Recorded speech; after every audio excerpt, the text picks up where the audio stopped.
When a lawmaker looks the Homeland Security Secretary in the eye and says, "I do not feel safer under your leadership," that's not routine oversight. That's a public declaration of lost trust. This wasn't just about numbers in a budget. It was about leadership, accountability, and whether the Department of Homeland Security is still protecting the American people, or just protecting its own image. Madam Secretary, I appreciate your rosy report on the Department of Homeland Security. I have a different view on where the department is today and where you, and by you I'm going to refer to the President, the administration, and you as Secretary, are taking it as reflected in your actions and budgets, not just in your words. But I think it's important that we start by some points of agreement. First of all, I think you would agree, I hope you would agree, that the 270 or so thousand members of the DHS workforce, if that's what the figure is now, and we would like to find out what the figure is at some point, spread across your 22 departments, all deserve our praise for their dedication, for serving our country every day, and they also deserve our professional respect. I think we would also agree that the efforts to legally reduce illegal immigration and illegal drugs of the past couple of years across our borders are paying off and should be continued. So I agree with you on those things. Overall, however, and focusing on the budget, because this is the Appropriations Committee, what little you have shown us thus far of your FY 2026 budget, it looks like you are definitely overfunding some efforts, mainly for messaging purposes, at the expense of some other efforts that are really critical, such as cybersecurity, disaster prevention and mitigation, transportation security. And you're using budget gimmicks to misdirect and conceal your intent. On your budget gimmicks, you claim a 65% increase in DHS's overall budget, targeted at the border, drugs, and the Coast Guard. But all of that increase or more is loaded into your separate reconciliation bill. You have essentially, for this purposes of this committee, level funded DHS and loaded all of the extra money into reconciliation. First of all, aside from completely sidetracking this particular committee, which is supposed to be doing that funding, you should know, if you don't already, that this is not an appropriate use of reconciliation. It's intended to maintain the illusion of responsible budgeting. It certainly is holding needed DHS increases, which many of us would support in other situations, hostage to your overall reconciliation plan of continuing tax cuts for billionaires and slashes in critical programs like Medicaid. So the question I have, and it's a rhetorical question since I'm making a statement here, is why don't you just come into this committee and say it straight? We need a 65% or more increase in DHS to actually protect our national security. Your increase is also heavily skewed to the border generally and CPB specifically, some $20 billion, all of it in reconciliation. And nobody disputes that CPB needs help. I've been to the border 3 times myself. I've spent time with the agents, and certainly personnel and equipment costs are necessary. But a question that I have from an oversight perspective is, if you are claiming such success at the border, which without spending all of this extra money which you're now asking for, do we need to do that at the expense of other programs? And I mean the non-personnel stuff. You're also loading half of your reconciliation increase into the U.S. Coast Guard, $21 billion. And everybody agrees that the Coast Guard needs help. It's critical in the Indo-Pacific, where you have actually withdrawn from the Indo-Pacific, which I think was a tremendous mistake. Why don't you just ask for that in your base budget rather than trying to hide and extort it in reconciliation? Your budget also ignores and even attacks other critical functions of DHS, the Cybersecurity and Infrastructure Security Agency, or CISA, which I think we would all agree is critical to direct national defense, but also civilian infrastructure, which is the most exposed right now, and the reliance of foreign countries on our expertise to help them with their cybersecurity, and yet you propose to reduce CISA by 20% in your base budget. And I don't think that you can claim that that's all somehow Biden misdirection. FEMA, another example of misbudgeting in my view. You, first of all, collectively have directed very incorrect and outright mean criticism at FEMA, which is just undeserved by FEMA. And it's time to put the political campaign behind us and acknowledge that FEMA is doing a good job. They did an outstanding job on Maui, and I sat with them on Maui when they were trying their very best and did their very best while their president was criticizing their work. We don't need this. And further, we certainly need to fund them adequately. Transportation Security Administration, same basic observation, a critical agency which you have not adequately funded. So fundamentally, my time is running short.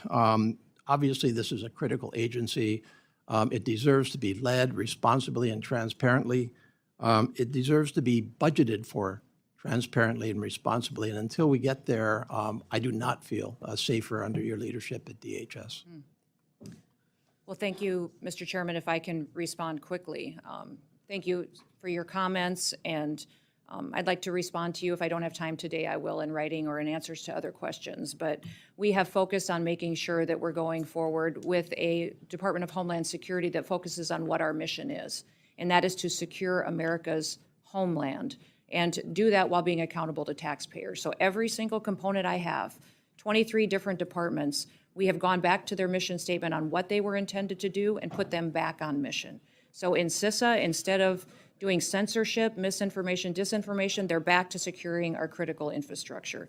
TSA, all we're doing there in the reductions is reducing empty FTEs that were never filled or don't have TSOs in them now, and asking for TSA officials to do work that they were intended to do, not to do unskilled technical work by monitoring exit lanes. So I could go through all of them that you mentioned. FEMA as well. The president has indicated he wants to eliminate FEMA as it exists today, and to have states have more control over their emergency management response. He wants to empower local governments and support them in how they respond to their people. So thank you for identifying what you're concerned about, and I look forward to having conversations with you so that I can answer the questions that you have and reassure you that this Department of Homeland Security is accountable, but it is also going to fulfill the mission for which it was created after the horrific events of 9/11.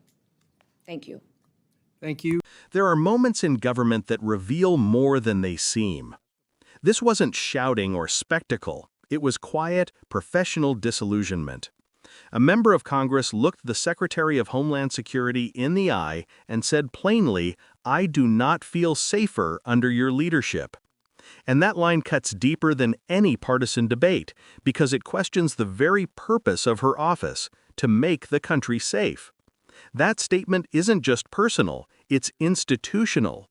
It means that after reviewing the numbers, the policies, the priorities, this lawmaker saw a department that no longer inspires confidence, a department more interested in appearing strong than being effective. Look closely at what he calls out: budget gimmicks, misplaced spending, and rhetorical misdirection. Instead of honestly requesting the funding DHS needs, Noem's team allegedly hid increases in a separate reconciliation bill. The same political maneuver designed to package Homeland Security with tax cuts for billionaires and cuts to Medicaid. That's not strategy, that's sleight of hand. And when it comes to national security, sleight of hand is dangerous. What this lawmaker is exposing isn't just a disagreement over policy, it's a breakdown in transparency. When the Department of Homeland Security buries its funding priorities, it also buries accountability. And when that happens, the public can no longer tell if we're safer or simply being told that we are. Then there's the question of what's being defunded. Cybersecurity, emergency management, transportation safety, the very areas that protect us from everyday vulnerabilities. Cyber attacks don't make headlines until they hit power grids or hospitals. But cutting CISA's budget by 20% means we're deliberately choosing short-term optics over long-term defense. It's like leaving the doors unlocked to save on the cost of keys. And look at FEMA: attacked, underfunded, politicized. The lawmaker reminds us that FEMA's job is not partisan. Its mission is disaster response, whether in Maui, Texas, or Florida.